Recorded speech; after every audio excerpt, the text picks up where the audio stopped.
എനിക്ക് ഭയങ്കര ആഗ്രഹമായിരുന്നു ഇരട്ട പിള്ളേരുണ്ടാവണം. അങ്ങനെ ഇരട്ടപ്പഴമൊക്കെ കുറെ ഞാനും കഴിച്ചിട്ടുണ്ട്, ഭാര്യയ്ക്കും കൊടുത്തിട്ടുണ്ട്. നല്ല ഹാർഡ് വർക്ക് ആണ്, ദൂരെ നിന്ന് കാണുന്ന പോലെയല്ല. ഇങ്ങനൊരു വീട് ആരാണ് ആഗ്രഹിക്കാത്തത്? Bait Homes 4, Kerala's leading tech-enabled home builder. Benny's royal tours, Kochi, Thrissur, Trivandrum, Calicut. ലക്ഷ്യം ജോലിയെങ്കിൽ പഠിക്കൂ ആദ്യ ഇൻസ്റ്റിറ്റ്യൂട്ടിൽ തന്നെ.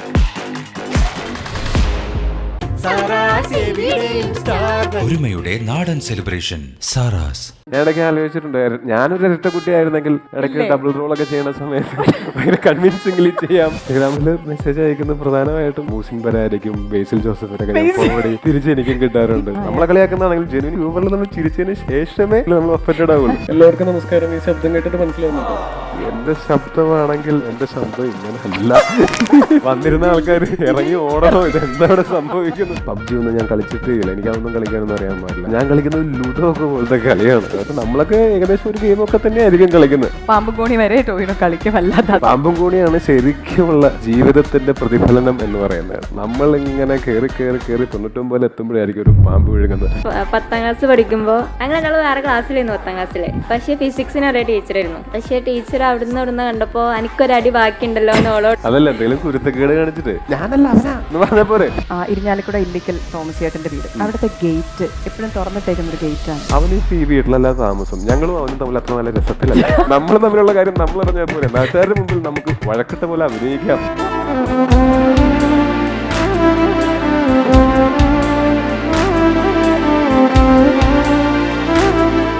Saina South Plus presents Identity Reveal. Title partner Homes 4. Associate partners are the Institute of Management Studies, Benny's Royal Tour, Jackson. ഇവിടെ ഇപ്പം ഇത്രയും ഇരട്ട പിള്ളേർ ഇരിക്കുന്ന കണ്ടല്ലോ. ഇപ്പം പലരും പറഞ്ഞു കേട്ടിട്ടുണ്ട്, ഇരട്ട പിള്ളേരെ കണ്ടു കഴിയുമ്പോൾ ഭയങ്കര രസമാണ്. ഒരേപോലെ രണ്ടുപേരും നമ്മൾ അറിയാണ്ട് ശ്രദ്ധിക്കും. എനിക്ക് ഭയങ്കര ആഗ്രഹമായിരുന്നു ഇരട്ട പിള്ളേരുണ്ടാവണം. അങ്ങനെ ഇരട്ടപ്പഴമൊക്കെ കുറെ ഞാനും കഴിച്ചിട്ടുണ്ട്, ഭാര്യയ്ക്കും കൊടുത്തിട്ടുണ്ട്. പക്ഷെ അതല്ല, അപ്പാരന്റ്ലി അങ്ങനെയല്ല അത് വർക്ക് ചെയ്യുന്നത്. അത് പിന്നെ മനസ്സിലായി. അപ്പൊ ഇരട്ടപ്പഴം കഴിച്ചവർ ഒരുപാടുണ്ട്, പുള്ളി സമ്മതിച്ചിട്ടുണ്ട് ആ കൂട്ടത്തിൽ എന്തായാലും. പക്ഷെ അതേസമയം എനിക്ക് എപ്പോഴും ഉണ്ടായിട്ടുള്ള കൺഫ്യൂഷൻ എന്ന് പറഞ്ഞാൽ, അത് ഇരട്ടക്കുട്ടികൾ ഉണ്ടാവുക എന്ന് പറയുന്നത് പാരൻസിനും ചുറ്റുമുള്ളവർക്കൊക്കെ ഭയങ്കര രസമായിരിക്കും എന്നാണ് ഞാൻ വിചാരിച്ചുകൊണ്ടിരുന്നത്. പക്ഷേ ഈ ഇരട്ടക്കുട്ടികൾക്ക് എങ്ങനെയാണെന്ന് എനിക്ക് അറിഞ്ഞാൽ കൊള്ളാമെന്നുണ്ട്. അപ്പൊ അതേപോലെ തന്നെ ഒരാൾ കണ്ണാടി നോക്കുമ്പോൾ കാണുന്നത് തന്നെ ഇപ്പുറത്തോട്ട് കണ്ണാടി അല്ലാതെ തൊട്ട് അപ്പുറത്തിരിക്കുന്ന ആളെയും കാണുമ്പോൾ തോന്നുന്നു. ഒരു മൈക്ക് ആർക്കെങ്കിലും കൊടുത്തിട്ടുണ്ടെങ്കിൽ ഒരു ഇരട്ടക്കുട്ടി സംസാരിക്കാൻ തയ്യാറുള്ള ആരെങ്കിലും ഉണ്ടോ? ഞാൻ ഇടയ്ക്ക് ആലോചിച്ചിട്ടുണ്ട്, ഞാനൊരു ഇരട്ടക്കുട്ടി ആയിരുന്നെങ്കിൽ ഇടയ്ക്ക് ഡബിൾ റോൾ ഒക്കെ ചെയ്യണ സമയത്ത് ഭയങ്കര കൺവിൻസിംഗ്ലി ചെയ്യാം. പിന്നെ അങ്ങനെ ഇടയ്ക്ക് ഇപ്പൊ നമ്മൾ തിരക്കുള്ള സമയത്ത് 2 സീൻ ചെയ്തിട്ട് പോടാ എന്ന് പറഞ്ഞിട്ട് നമ്മളുടെ ഇരട്ട സഹോദരനോട് പറഞ്ഞിട്ട് നമുക്ക് ടൂർ പോവാം. അങ്ങനെ ഒരേ സമയത്ത് ചിലപ്പോൾ നമ്മൾ എല്ലായിടത്തും ഇപ്പോൾ സിനിമയിൽ അഭിനയിക്കുന്ന സമയത്ത് നമ്മൾ ഫിസിക്കലി പ്രസന്റ് ആയിരിക്കണമല്ലോ. അപ്പോൾ നമുക്കൊരു വയ്യാത്ത ദിവസമോ ഒരു മൂടില്ലാത്ത ദിവസമോ ഒക്കെ ആണെങ്കിൽ നമുക്ക് പകരം വിടാനായിട്ട് ഒരു ഇരട്ട സഹോദരൻ ഉണ്ടായിരുന്നെങ്കിൽ ഡേറ്റ് മാനേജ് ചെയ്യാനൊക്കെ എന്തൊരു എളുപ്പമായിരിക്കും എന്നറിയാം. ഒരേ സമയം 2 സിനിമ. ഇരട്ട പിള്ളേര് റെഡിയാണ്, പറഞ്ഞോ. എങ്ങനെയാ ഈ ഇരട്ട പിള്ളേര് വന്നു കഴിയുമ്പോൾ എന്നെ പോലെ തന്നെ വേറൊരാൾ എന്ന് പറയുമ്പോൾ ഒരു ഐഡന്റിറ്റി ക്രൈസിസ് ഉണ്ടാവുമോ? രണ്ടാമത്തെ കാര്യം, ബാക്കി ആരെക്കാളും ഇപ്പം ഞാനൊക്കെ കണ്ണാടി നോക്കി പറയുന്നതിൻ്റെ വിഷമങ്ങൾ പറയാനായിട്ട് അതേപോലെയൊക്കെ ചിന്തിക്കുന്ന, അതേപോലെ തന്നെയുള്ള ജീവിത സാഹചര്യങ്ങളുള്ള നിങ്ങളെ ഏറ്റവും നല്ല സുഹൃത്തുക്കളും നിങ്ങളുടെ ഇരട്ട സഹോദരങ്ങൾ തന്നെ ആയിരിക്കും എന്നാണ് ഞാൻ വിശ്വസിക്കുന്നത്. നിങ്ങൾക്ക് ഇഷ്ടമാണോ? നിങ്ങൾക്ക് ഇതിൽ ഭയങ്കര സന്തോഷമാണോ? കാര്യം ഇത് ഭയങ്കര യൂണീക്കാണ്, അങ്ങനെ എല്ലാവർക്കും ഉണ്ടാവില്ല. ഇത് വളരെ ചുരുക്കം ആളുകൾക്ക്. സ്കൂളിലും കുറേ പേര് ഇരട്ടക്കുട്ടികളാവുമ്പോൾ പ്രത്യേകിച്ച് ശ്രദ്ധിക്കുകയൊക്കെ ചെയ്യും ഞങ്ങൾ ടീച്ചേഴ്സിന്. അപ്പോൾ അത് ഭയങ്കര ഇതാണ്. നിങ്ങൾ ഇരട്ടകളാണെന്ന് അറിയാത്ത ഒരു പുതിയൊരു സ്ഥലത്തേക്ക് പോയിട്ട് നിങ്ങൾ എന്തെങ്കിലും പ്രാങ്ക് ഒക്കെ ചെയ്യാറുണ്ടോ? ഒരു തവണ നടന്നു പോയിട്ട് അപ്പുറത്തൂടെ വീണ്ടും നടന്നു. വീട്ടിൽ ആൾക്കാർ വന്നിരുന്നു. അപ്പോൾ ഇവള് റൂമിലേക്ക് പോയി. അപ്പോൾ ഞാൻ ഇങ്ങോട്ട് വരികയാണ്. വന്നിരുന്ന ആൾക്കാർ ഇറങ്ങി ഓടണോ, ഇത് എന്താണ് സംഭവിക്കുന്നത്? ഇന്നിപ്പോ പോയതല്ലേ, ഇപ്പൊ ഇങ്ങനെ അവിടുന്ന് വരുന്നെന്നുള്ള ഇതിൽ ഇതാക്കി അയാൾക്ക് കൺഫ്യൂഷൻ ആയി എന്നൊക്കെ പറഞ്ഞു. അല്ല, അങ്ങനത്തെ കുറെ അനുഭവങ്ങൾ ഉണ്ടോ പറ.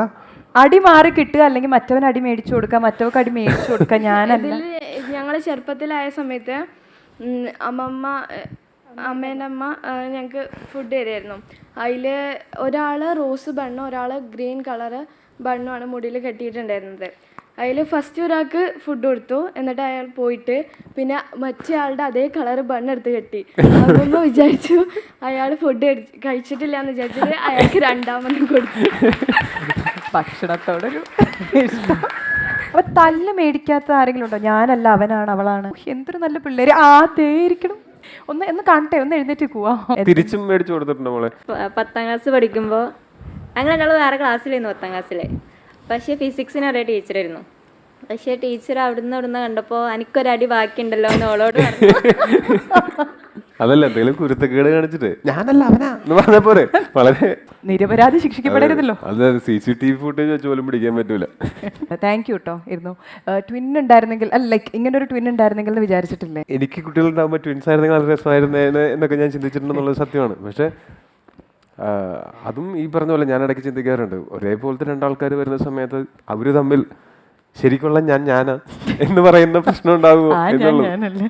പക്ഷേ ഇപ്പം 2 പിള്ളേരൊക്കെ നല്ല കുസൃതിയൊക്കെ ആയപ്പോ ഏകദേശം ഇരട്ട ആഗ്രഹം ഒന്നും മാറിയില്ല, ഒരുമിച്ച് വേണ്ട. അതെൻ്റെ ഒരു കസിൻ ഉണ്ട്, ട്വിൻസ് ഉണ്ട്. അപ്പൊ ഞാനിങ്ങനെ ഇടയ്ക്ക് പുള്ളിയെടുത്ത് പറഞ്ഞു, ചേട്ടാ അടിപൊളി, നിങ്ങൾക്ക് അത് ഭയങ്കര ഭാഗ്യം കേട്ടോ അങ്ങനെ ട്വിൻസ് ഉണ്ടാവണം. അതേടാ അതെ എന്ന് പറയണത്. അതായത് ഇപ്പം എനിക്കൊക്കെ കുട്ടികളുണ്ടായിട്ട് ആദ്യത്തെ കുട്ടിക്കൊരു 3-4 വയസ്സായതിനു ശേഷമാണല്ലോ രണ്ടാമത്തെ കുട്ടി ഉണ്ടാവുന്നത്. ഇത് 2 ടോഡ്ലേഴ്സിന് ഒരുമിച്ച് ടേക്ക് കെയർ ചെയ്യുക എന്ന് പറയുന്നത് അത് കുട്ടികളെ വളർത്തിയിട്ടുള്ള പാരൻസിന് അറിയാം അതത്ര എളുപ്പമായിരിക്കില്ല എന്നുള്ളത്. പക്ഷെ എന്നാലും എനിക്ക് തോന്നുന്നു അതിലുള്ള കൗതുകം അത് എന്നും ഉണ്ടായിരിക്കും. ആ ഒരു ഇരട്ടകൾ എന്ന് പറയുന്ന കൗതുകം നല്ല ഹാർഡ് വർക്കാണ്, ദൂരെ നിന്ന് കാണുന്ന പോലെ അല്ല. അല്ല, അത് അങ്ങനെ വന്നാൽ അത് ചെയ്യും. അങ്ങനെ പാരൻസ് നല്ല രീതിയിൽ വളർത്തിയ പിള്ളേരല്ലേ ഇരിക്കുന്നത്. ശരിയാണ്.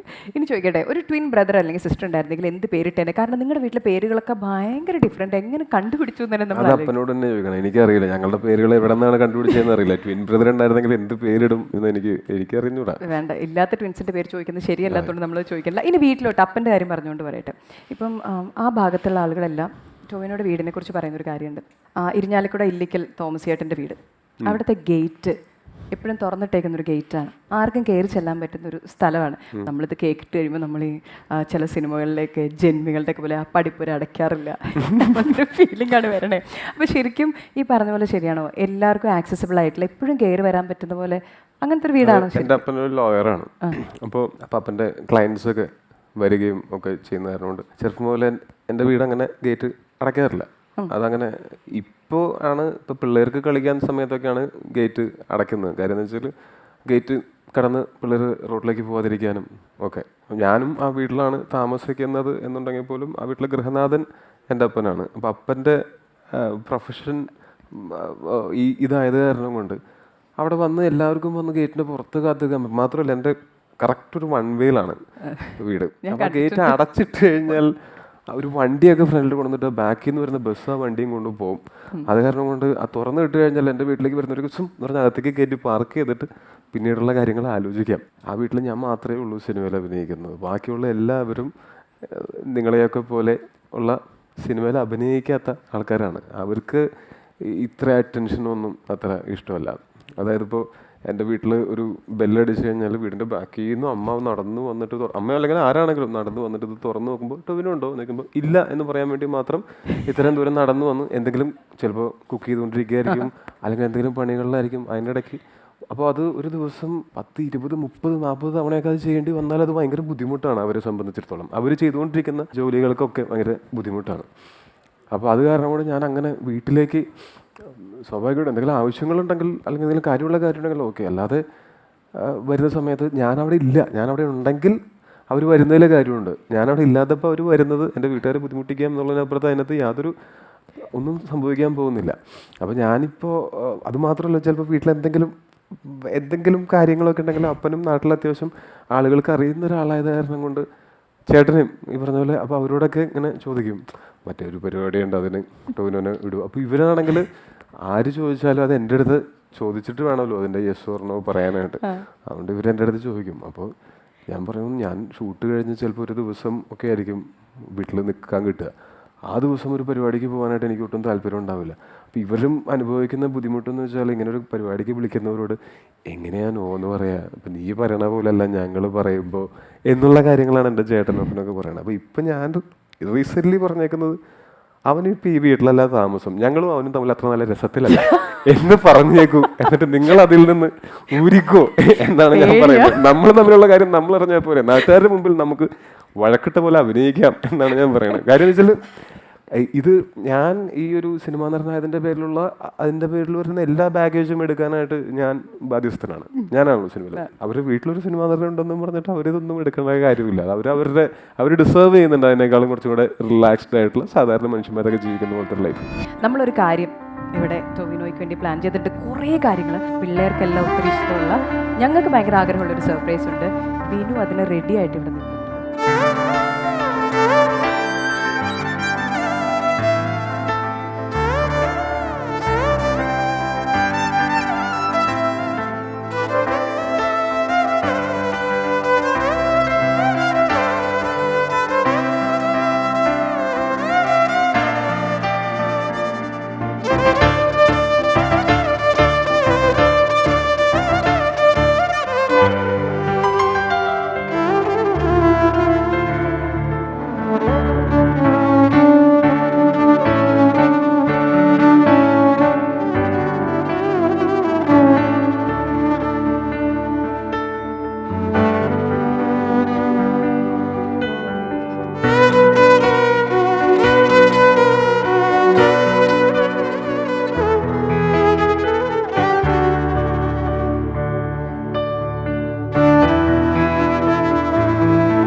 പുള്ളി ഗംഭീരമായിട്ട് അത് വായിച്ചു. അത് എനിക്ക് ഭയങ്കര ഇഷ്ടമാണ് ഈ വയലിൻ സംഗീതം കേൾക്കാൻ.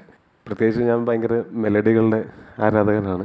ബാക്കിയുള്ളവർക്ക് ആ പാട്ട് ഓർമ്മ വരുന്ന സമയത്ത് എനിക്ക് ആ പാട്ടും അത് ഷൂട്ട് ചെയ്ത സമയവും ആ സിനിമയിലെ നല്ല ഓർമ്മകളും ഒക്കെ ഓർമ്മ വരും. അത് കാരണം കൊണ്ട് എൻ്റെ സിനിമയിലെ പാട്ടുകൾ കേൾക്കുമ്പോൾ എനിക്ക് ഭയങ്കര അങ്ങനത്തെ സന്തോഷം കൂടെ ഉണ്ട്. എല്ലാവർക്കും നമസ്കാരം. ഈ ശബ്ദം കേട്ടിട്ട് മനസ്സിലാവുന്നുണ്ടോ? അല്ലെങ്കിൽ ശബ്ദമായിട്ട് തോന്നുന്നുണ്ടോ എന്ന് എനിക്കറിയില്ല. ആക്ച്വലി ഞാനൊരു മിമിക്രി ആർട്ടിസ്റ്റാണ്. ആരുടെങ്കിലും ശബ്ദം അനുകരിക്കാനായിട്ട് തോന്നുന്നുണ്ടോ? എൻ്റെ ശബ്ദമാണെങ്കിൽ എൻ്റെ മനസ്സിലുള്ള ശബ്ദം, എൻ്റെ ശബ്ദം ഇങ്ങനെ അല്ല. അതെനിക്ക് മനസ്സിലായി. പക്ഷേ ഓഡിയൻസ് പറയുന്നതുകൊണ്ട് മാത്രം ആണ് ഞാനിവിടെ വന്നത്. താങ്ക് യു സോ മച്ച് ചേട്ടാ. നമസ്കാരം. എൻ്റെ പേര് അഖിൽ. വീട് കൊടുങ്ങല്ലൂരാണ്. തൃശ്ശൂർക്കാരനാണ്. എനിക്ക് തോന്നുന്നു ഞാൻ ടോനോസിന്റെ ശബ്ദം അനുകരിക്കുമ്പോൾ അല്ല, ശബ്ദം എന്താണെന്ന് വെച്ചാൽ നമ്മൾ കേൾക്കുന്ന നമ്മുടെ ശബ്ദവും നാട്ടുകാർ കേൾക്കുന്ന നമ്മുടെ ശബ്ദവും തമ്മിൽ വ്യത്യാസമുണ്ട്. കാര്യം എന്താ വെച്ചാൽ നാട്ടുകാർ കേൾക്കുന്നത് അവരുടെ ചെവി കൂടെ മാത്രമാണ്. നമ്മളുടെ ഉള്ളിൽ കൂടെ നമ്മുടെ ശബ്ദം കേൾക്കും. അതുകൊണ്ടായിരിക്കും. അതെ അതെ അതെ അതെ ഞാൻ വിചാരിക്കുന്നത് എൻ്റെ ശബ്ദം ഭയങ്കര, ഞാൻ കേൾക്കുന്നത് അങ്ങനെ അടിപൊളിയായിട്ടാണ്. തീർച്ചയായിട്ടും ഞാൻ സിനിമയിൽ കേൾക്കുന്ന ശബ്ദമാണ് ഞാൻ അനുകരിക്കാറ്. നേരിട്ടിപ്പോഴാണ് ഞാൻ കൂടുതലും കേട്ടുകൊണ്ടിരിക്കുന്നത്. ഇനിയും ബെറ്ററാക്കി അവതരിപ്പിക്കാൻ ശ്രമിക്കുക. അപ്പം എന്തായാലും ചേട്ടൻ്റെ ശബ്ദം ചേട്ടൻ്റെ മുമ്പിൽ ഒന്ന് അനുകരിക്കാൻ ശ്രമിക്കുകയാണ്. തീർച്ചയായിട്ടും തീർച്ചയായിട്ടും. അപ്പം എൻ്റെ ഏറ്റവും ഒരു ആഗ്രഹമാണ് ചേട്ടൻ ഒരു പാട്ട് പാടി കാണണം. അല്ല, അത് എൻ്റെ ശബ്ദം അനുകരിക്കാൻ പറ്റുന്നുണ്ടെങ്കിൽ നീ തന്നെ ആ പാട്ടങ്ങ് പാട്. ചെമ്മീൻ സിനിമയിലെ പാട്ട് ചേട്ടനൊന്ന് പാടിയെ കൊള്ളാമെന്നുണ്ട്. പാട് കേൾക്കട്ടെ. എനിക്കങ്ങനെ പാടാറില്ല, എങ്കിലും ചേട്ടൻ്റെ ശബ്ദത്തിൽ നിന്ന് പാടാൻ ശ്രമിക്കും. എനിക്കും പാടാറില്ല, അപ്പൊ കുഴപ്പമില്ലല്ലോ. എങ്ങനെ പാടിയാലും ഓക്കെ. ഇഷ്ടപ്പെട്ട കൈയടിക്കണം കേട്ടോ. മാനസമൈനേ വരൂ, മധുരം നുള്ളി തരൂ. പക്ഷെ മധുരം ഇപ്പൊ തരണ്ട. ഐഡന്റിറ്റി സിനിമ റിലീസ് ആകുമ്പോൾ തിയേറ്ററിൽ പോയിട്ട് കണ്ടിട്ട് തന്നാൽ മതി. ഓക്കെ. പക്ഷെ ടോനി ചേട്ടൻ ലൂസിഫർ ഫിലിമിൽ ഒരു ഡയലോഗ് പറഞ്ഞിട്ടുണ്ട്. മുണ്ടെടുക്കാൻ അറിയാതെ, മലയാളത്തിൽ സംസാരിക്കാൻ അറിയാതെ, PK രാംദാസിന്റെ മകൻ ജതിൻ രാംദാസ് നിങ്ങളുടെ മുന്നിൽ നിൽക്കുന്നുണ്ടോ? എനിക്ക് മുണ്ടെടുക്കാനും അറിയാം, ആവശ്യം വന്നത് മടക്കി കുത്താനും അറിയാം. എനിക്ക് മലയാളം സംസാരിക്കാനും അറിയാം, വേണ്ടി വന്ന നല്ല രണ്ടുത്തേര് പറയാനും അറിയാം. അപ്പൊ എല്ലാവരും ഐഡന്റിറ്റി പോയി കാണണം. Thank you so much. പേരെന്തായിരുന്നു? അഖിൽ. അഖിൽ. ഓക്കെ. ഞാനിവിടെ കേട്ട ശബ്ദവും ഫിലിമിലെ ശബ്ദവും നല്ല ഡിഫറൻസ് ഉണ്ട്. അപ്പോൾ ഈ ശബ്ദം കേട്ടുകൊണ്ട് ഞാൻ ഇനിയും ബെറ്റർ ആക്കാൻ ശ്രമിക്കും. തീർച്ചയായിട്ടും thank you so all much. The very best. ഇപ്പം ടൊവിനോട് സിനിമകൾ എടുത്തിട്ടുണ്ടെങ്കിൽ മീശ വെച്ച ടൊവിനോ, മീശ ഇല്ലാത്ത ടൊവിനോ, താടിയുള്ള ടൊവിനോ. ഇപ്പം ARMലാണെങ്കിൽ വേറൊരു ടൊവിനോ, മൊത്തത്തിൽ വേറെ ലുക്കായിരുന്നു. താടിയുള്ള ടൊവിനോ ചേട്ടനെയാണോ താടി ഇല്ലാത്ത ടൊവിനോ ചേട്ടനെയാണോ, ഏത് ലുക്കാണ് ഏറ്റവും ഇഷ്ടം? ഇതൊക്കെ ഓക്കെയാണ്, ഇതൊക്കെ കേൾക്കാൻ നല്ല രസമുണ്ട്. Thank you. ഇനി ഞാൻ കേട്ടൊരു കിംവദന്തി ഞാൻ ചോദിക്കുകയാണ്. താങ്കൾ ഒരു IT കാരനാന്നുള്ളത് എല്ലാവർക്കും അറിയാം കേട്ടോ വീണു, ഇത് എന്താ പറയണത്. IT കാരനാന്ന് എല്ലാവർക്കും അറിയാം. അപ്പം പല ആളുകൾക്കും അവരുടെ സ്വന്തമായ വെബ്സൈറ്റ് ഒക്കെ ഉണ്ട്. ഓക്കെ, ഒരു യങ് ആക്ടർക്ക് സ്വന്തമായൊരു വെബ്സൈറ്റ് ഞാൻ ആദ്യമായിട്ട് കണ്ട ഒരാൾ ടൊവിനോ ആണ്. അതിൻ്റെ ഒരു ടൊവിനോയുടെ താടിയുള്ള കുറേ ഫോട്ടോസ് ഉണ്ട്, പഴയ കുറേ ഫോട്ടോസ് ഉണ്ട്. കഴിഞ്ഞ കുറച്ച് കാലങ്ങളായിട്ട് അതിൽ അപ്ഡേഷൻസ് വരുന്നില്ല. കിംവദന്തി ഞാൻ തന്നെ ഇരുന്ന് എൻ്റെ തന്നെ ഫോട്ടോസ് അപ്ലോഡ് ചെയ്യാൻ വേണ്ടി ഞാൻ തന്നെ ഉണ്ടാക്കിയ വെബ്സൈറ്റ്. ആരാണത് പറഞ്ഞത്? അങ്ങനെ ആണോ? ആക്ടറിന് വെബ്സൈറ്റിന്റെ ഒരു ഉപയോഗമില്ല സത്യം പറഞ്ഞാൽ.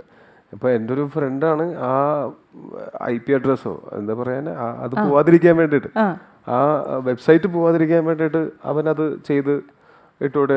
ഡൊമൈൻ മേടിച്ചു വെച്ചിട്ടുണ്ട്. അത് തന്നെ ഡൊമൈൻ, അതല്ലേ, അത് മേടിച്ചു വെച്ചിട്ടുണ്ട്. വർക്ക് ചെയ്താണ് അവിടെ കേട്ടോ. അല്ല, ഞാൻ പറഞ്ഞ IT കാരനായിട്ട് വർക്ക് ചെയ്യുമ്പോഴാണ് ഞാൻ പഠിച്ചത്, അഭിനയം പഠിച്ചത്. കാര്യം എനിക്ക് അതിനെപ്പറ്റി ഒന്നും അറിയില്ലായിരുന്നു, ഞാനത് മുമ്പേ പറഞ്ഞിട്ടുള്ളതാണ്. പക്ഷെ ഞാൻ പറയുന്നത് ഇത് അങ്ങനെയാണ് ആ ഡൊമൈൻ മേടിച്ചിട്ടത്. അത് കഴിഞ്ഞ് അത് അപ്ഡേറ്റ് ചെയ്തിട്ട് ചോദിച്ചപ്പോൾ ചെയ്തു. അതല്ലാതെ അതിനപ്പുറത്തേക്ക് ഒരു സിനിമ എന്ന് പറഞ്ഞാൽ എന്തിനാ വെബ്സൈറ്റ് എന്ന് എനിക്ക് ഇപ്പോഴും മനസ്സിലായിട്ടില്ല. ഇൻസ്റ്റഗ്രാം തന്നെ ഞാൻ ഉപയോഗിക്കുന്നതെന്ന് പറയുന്നത് അത് എൻ്റെ സിനിമകളുടെ അപ്ഡേറ്റ്സ് എന്തെങ്കിലും പുറത്തു വിടാനായിട്ട്, അല്ലെങ്കിൽ ഇപ്പോൾ സ്റ്റോറീസിലൊക്കെ ആണെങ്കിൽ ഞാൻ കാണുന്ന നല്ല കാഴ്ചകൾ ആളുകൾക്ക് കാണാൻ താല്പര്യമുണ്ടെങ്കിൽ കാണാൻ വേണ്ടിയിട്ട് ഞാൻ അങ്ങനത്തെ സ്റ്റോറീസൊക്കെ ഇടുന്നത്. എനിക്ക് അങ്ങനെ അല്ല, എനിക്കിഷ്ടമാണ് ഇൻസ്റ്റഗ്രാം ഉപയോഗിക്കാനൊക്കെ ഇഷ്ടമാണ്. പക്ഷെ അതിനകത്ത് ഒരുപാട് സമയം സ്പെൻഡ് ചെയ്യുന്നതിനേക്കാൾ ഞാൻ പ്രിഫർ ചെയ്യുന്നത് ഇത് കഴിഞ്ഞാൽ ഇതിട്ടു കഴിഞ്ഞു പോയി. അതിനപ്പുറത്തേക്ക് പിന്നെ ഞാൻ കൂടുതലും ഫോൺ ഉപയോഗിക്കുന്ന ആളാണ്. ഞാൻ നന്നായിട്ട് ഫോൺ ഉപയോഗിക്കുന്നത് കൂടുതലും ഗെയിം കളിക്കാനൊക്കെയാണ്.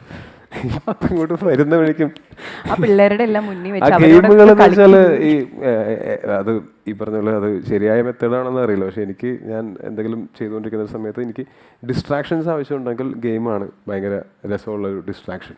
എന്തെങ്കിലും ഇപ്പോൾ നെഗറ്റീവ് തോട്ട്സ് ഉള്ള സമയത്തോ, അല്ലെങ്കിൽ നമ്മളൊരു സാധനം പ്രിപ്പയർ ചെയ്ത് വെച്ചേക്കാണ്, അതിൽ നിന്ന് ലൂസായി പോവാതിരിക്കാൻ എനിക്കൊരു ഇതിവിടെ നിർത്തി എനിക്ക് കുറച്ച് നേരം ഡിസ്ട്രാക്ഷൻ വേണം എന്നൊക്കെ പറഞ്ഞാൽ ഡിസ്ട്രാക്ഷന് വേണ്ടിയിട്ടൊക്കെ ആണ് ഞാൻ കൂടുതലും. അതും ഈ പറയുന്ന പോലെ ഭയങ്കര PUBG ഒന്നും ഞാൻ കളിച്ചിട്ടേ ഇല്ല. എനിക്കതൊന്നും കളിക്കാനൊന്നും അറിയാൻ പാടില്ല, അല്ലെങ്കിൽ അങ്ങനത്തെ ഗെയിമുകളൊന്നുമല്ല. ചെറിയ അപ്പം നമ്മളൊക്കെ ഏകദേശം ഒരു ഗെയിമൊക്കെ തന്നെയായിരിക്കും കളിക്കുന്നത്. പക്ഷെ നിങ്ങളൊരു കാര്യം മനസ്സിലാക്കണം, ഈ പറയുന്ന ചേട്ടൻ സ്കൂളിൽ മറ്റേ ക്ലാസ്സിലൊക്കെ മിക്കവാറും ഫസ്റ്റും സ്കൂൾ ലീഡറും ഒക്കെ ആയിരുന്നു. ആയിട്ടില്ല, ഞാൻ എൻ്റെ ജീവിതത്തിൽ ക്ലാസ്സിൽ ഫസ്റ്റ് ആയിട്ടില്ല. ചേട്ടൻ ഗെയിം കളിച്ച് തുടങ്ങിയത് സിനിമയിൽ നല്ല നിലയിൽ എത്തിക്കഴിഞ്ഞതിന് ശേഷം എന്നും കൂടെ ചേട്ടൻ പറഞ്ഞു കൊടുക്കണം. പക്ഷെ ഞാൻ എൻ്റെ മക്കളോടൊക്കെ പറയണത്, അവരോട് ഞാൻ പറയാറുണ്ട് ഇതിന് വേറെ ഡൗൺ സൈഡും കൂടെയുണ്ട്. ഇതെങ്ങനെയാണത് ഡിസ്ട്രാക്ഷനായിട്ട് മാത്രമാണ് ഞാനിത് ഉപയോഗിക്കുന്നത് എന്ന് പറയാൻ കാരണം, ഡിസ്ട്രാക്ഷൻ അപ്പുറത്തേക്ക് ഉറക്കം കളഞ്ഞ് ഗെയിം കളിക്കാനോ അല്ലെങ്കിൽ എന്തെങ്കിലും കാര്യമായിട്ടുള്ള കാര്യങ്ങളുടെ ഇടയ്ക്ക് ഗെയിം കളിക്കാനോ ഞാൻ നിൽക്കാറില്ല. കാര്യം മൊബൈൽ ഗെയിമിങ്ങിൻ്റെ ഒരു പ്രശ്നം എന്ന് പറഞ്ഞാൽ ഇതെല്ലാം ഈ നമ്മുടെ ഹാപ്പി ഹോർമോൺസിനെ തീറ്റ കൊടുത്ത് വളർത്തുന്ന പരിപാടിയാണ്. അപ്പോൾ അത് നമ്മൾ ഒരു പരിധി വിട്ട് അത് ഉപയോഗിക്കുന്ന സമയത്ത് നമുക്ക് പിന്നീട് ആങ്സൈറ്റിയും ഒക്കെ ഉണ്ടാകാനുള്ള സാധ്യതകൾ വളരെ കൂടുതലാണ്. അപ്പോൾ അങ്ങനത്തെ ഗെയിമുകളല്ല ഞാൻ കളിക്കുന്നത്. ലുഡോ ഒക്കെ പോലത്തെ കളിയാണ്. അത് നേരം പോക്കിനപ്പുറത്തേക്ക് അതിനൊരു ആങ്സൈറ്റി ഒന്നും ഒരിക്കലും ഉണ്ടാകുന്ന പോലത്തെ കളികളൊന്നുമല്ല. പാമ്പും കോണി വരെ ടോവിനോ കളിക്കും. പാമ്പും കോണി നല്ല കളിയല്ലേ? പാമ്പും കോണിയാണ് ശരിക്കുമുള്ള ജീവിതത്തിന്റെ പ്രതിഫലനം എന്ന് പറയുന്നത്. നമ്മളിങ്ങനെ കയറി 99 എത്തുമ്പോഴായിരിക്കും ഒരു പാമ്പ് വിഴുങ്ങുന്നത്. അതേപോലെ തന്നെ നമ്മൾ 2-ൽ നിന്ന് ചിലപ്പോൾ 98-ലേക്ക് നമുക്ക് കോണിയും കിട്ടിയെന്ന് വരാം. അപ്പോൾ അത് ഭയങ്കര എന്താ പറയുക, മെറ്റഫറിക്കലും ഭയങ്കര ജീവിത പാഠങ്ങളുള്ളൊരു കളിയായിട്ടാണ് പാമ്പും കോണീനെ ഞാൻ കാണുന്നത്. എന്നാലും ടീച്ചർമാർക്ക് സന്തോഷമായിട്ടോ ഇവനും അത്രയും പറഞ്ഞതോടുകൂടി ഇനിയിപ്പോൾ എനിക്ക് സ്കൂളിൽ ചെന്ന് പറയാമല്ലോ എന്നുള്ളത്. അപ്പോൾ ഇൻസ്റ്റാഗ്രാം യൂസ് ചെയ്യുന്ന കാര്യം പറഞ്ഞില്ലേ, ഭയങ്കര കുറവാണല്ലോ. പക്ഷെ അപ്പോൾ അതിൽ ആരെയും മെസ്സേജ് ചെയ്യാറൊന്നുമില്ല. ഇൻസ്റ്റാഗ്രാമിൽ മെസ്സേജ് അയക്കുന്ന പ്രധാനമായിട്ടും കുറച്ച് പേരെന്ന് പറഞ്ഞാൽ ഇപ്പോൾ എന്തെങ്കിലും അത് ഈ ഞാൻ ഇൻസ്റ്റാഗ്രാമിൽ ബ്രൗസ് ചെയ്യുന്ന സമയത്ത് അതിനെ എന്തോ ഒരു ഇത് പറയുള്ളൂ, പെബിളിംഗ് എന്നോ അങ്ങനെ എന്തോ പറയും. മറ്റേ പെൻഗ്വിൻസ് ചെയ്യണതാണ്. ഇഷ്ടപ്പെട്ട ഒരു പെബിള് കണ്ടു കഴിഞ്ഞാൽ അത് ഇഷ്ടപ്പെട്ടവർക്ക് അത് കൊടുക്കും. അങ്ങനെ ഒരു ടേം ഉണ്ട് ആക്ച്വലി. ഇൻസ്റ്റാഗ്രാമിലുള്ള കാണുന്ന നല്ല പോസ്റ്റുകൾ കാണുമ്പോൾ എനിക്കൊരു ഫാമിലി ഗ്രൂപ്പ് ഉണ്ട് എൻ്റെ. അപ്പോൾ എന്തെങ്കിലും നല്ല വീട്ടിലുള്ള DIY ഹാക്സോ അല്ലെങ്കിൽ എന്തെങ്കിലും ആർക്കിടെക്ചറൊക്കെ ഉണ്ടെങ്കിൽ ആ വീട്ടിലത്തെ ഗ്രൂപ്പിലേക്ക് പോകും. എവിടെയെങ്കിലും ട്രാവൽ ചെയ്യണ കാര്യങ്ങളും അങ്ങനത്തെ കാര്യങ്ങളൊക്കെ വരുമ്പോൾ എൻ്റെ ഭാര്യയ്ക്ക് സ്വാഭാവികമായിട്ടും ഞാനത് ഫോർവേഡ് ചെയ്യും. പിന്നെ ഭയങ്കര രസമുള്ള പണ്ണൊക്കെ കാണുമ്പോൾ മൂസിൻ പരായിരിക്കും ബേസിൽ ജോസഫിനൊക്കെ ഞാൻ ഫോർവേഡ് തിരിച്ചെനിക്കും കിട്ടാറുണ്ട്. അതുപോലെ കുറെ പേർക്ക് അങ്ങനെ അങ്ങനെയുള്ള മെസ്സേജിങ് ആണ് കൂടുതൽ ഇൻസ്റ്റാഗ്രാമിൽ നടക്കുന്നത്. ബേസിലും ടൊവിനോയും പറക്കുകയാണല്ലോ എപ്പോഴും, നിങ്ങളുടെ കാര്യങ്ങൾ നിങ്ങൾ എയറിലാണല്ലോ നിൽക്കുന്നത്. അപ്പോൾ നിങ്ങൾ തന്നെയാണോ സ്വന്തം കളിയാക്കൽ റീലുകൾ അങ്ങോട്ടും ഇങ്ങോട്ടും ആദ്യം അയക്കുക, അതോ മറ്റുള്ളവർ അയച്ചു തരുമ്പോൾ ഷെയർ ചെയ്യാണോ? അല്ല, ഞങ്ങളെ കളിയാക്കുന്നത് ഞങ്ങൾ അങ്ങോട്ടും ഇങ്ങോട്ടും അയക്കേണ്ട കാര്യമില്ല, ഞങ്ങൾ ഓൾറെഡി കണ്ടിട്ടുണ്ടാവും. ബാക്കിയുള്ളവരൊക്കെ ഞങ്ങൾ അങ്ങോട്ടും ഇങ്ങോട്ടും അയച്ചിട്ട് നോക്കിയിരുന്നിരിക്കും. ആദ്യം റീല് കാണുമ്പോൾ ഞാൻ തന്നെ അവനെ അറിയിച്ചേക്കായില്ല. അത് പുതിയ റീലുകൾ വരുമല്ലോ, ട്രോളുകളായിട്ട് വരുമല്ലോ, ട്രോളുകൾ ഈ പറഞ്ഞ പോലെ അങ്ങനത്തെ റീലുകളും സ്റ്റിക്കറൊക്കെ വരുമ്പോൾ അങ്ങോട്ടും ഇങ്ങോട്ടും അയച്ചു കൊടുക്കും. അതുണ്ട്. പിന്നെ അത് വേണമല്ലോ. അത് ഇപ്പം ഞാൻ പറയട്ടെ, ഇപ്പൊ ഞങ്ങളൊക്കെ വൈകുന്നേരങ്ങളിൽ ഇരുന്നിട്ട് നമ്മളെ കളിയാക്കുന്നതും ആയിട്ടുള്ള അത് ഒറ്റയ്ക്കിരുന്ന് വായിക്കുമ്പോഴൊക്കെ അതിന് ഒരു നെഗറ്റീവ് ഇമ്പാക്റ്റ് ഉണ്ടാക്കാൻ പറ്റുള്ളൂ. കൂട്ടമായിട്ടിരിക്കുന്ന സമയത്ത് അത് ഭയങ്കര ഫണ്ണാണ്. നമ്മളാദ്യം നമ്മളെ ഭയങ്കരമായിട്ട് കളിയാക്കുന്ന ജെന്യൂൻ ഹ്യൂമർ അതിനകത്ത് ഉണ്ടെങ്കിൽ, നമ്മളെ കളിയാക്കുന്നതാണെങ്കിൽ ജെന്യൂൻ ഹ്യൂമർ ഉണ്ടെങ്കിൽ ആദ്യം ചിരിക്കും, എന്നിട്ടേ ഒഫൻഡഡ് ആവുകയുള്ളൂ. അപ്പോൾ അത് ആദ്യം അതിനകത്തുള്ള ഹ്യൂമറിൽ നമ്മൾ ചിരിച്ചതിന് ശേഷമേ അതിനകത്തുള്ളതിൽ നമ്മൾ ഒഫൻഡഡ് ആവുള്ളൂ. ഇതിന് പിന്നിൽ ഇങ്ങനെ ഒരു അർത്ഥം ഉണ്ടായിരുന്നല്ലേ എന്നൊക്കെ. അല്ലല്ല, അതിന്റെ അർത്ഥമൊക്കെ കൃത്യമായിട്ട് മനസ്സിലാവും. ഞാൻ പറയണത് അങ്ങനെ ഒഫൻഡഡ് ആകുന്ന ഒരു ഈഗോയേക്കാൾ വലുത് എൻ്റെ ഉള്ളിലുള്ളത് എൻ്റെ ഹ്യൂമർ സെൻസ് തന്നെയാണ്, ഹ്യൂമർ ആസ്വദിക്കാനുള്ള സെൻസ് തന്നെയാണ്. ഇങ്ങനൊരു വീട് ആരാണ് ആഗ്രഹിക്കാത്തത്? Bait Homes 4, Kerala's leading tech-enabled home builder. Benny's royal tours, Kochi, Thrissur, Trivandrum, Calicut. ലക്ഷ്യം ജോലിയെങ്കിൽ പഠിക്കൂ ആദ്യ ഇൻസ്റ്റിറ്റ്യൂട്ടിൽ തന്നെ.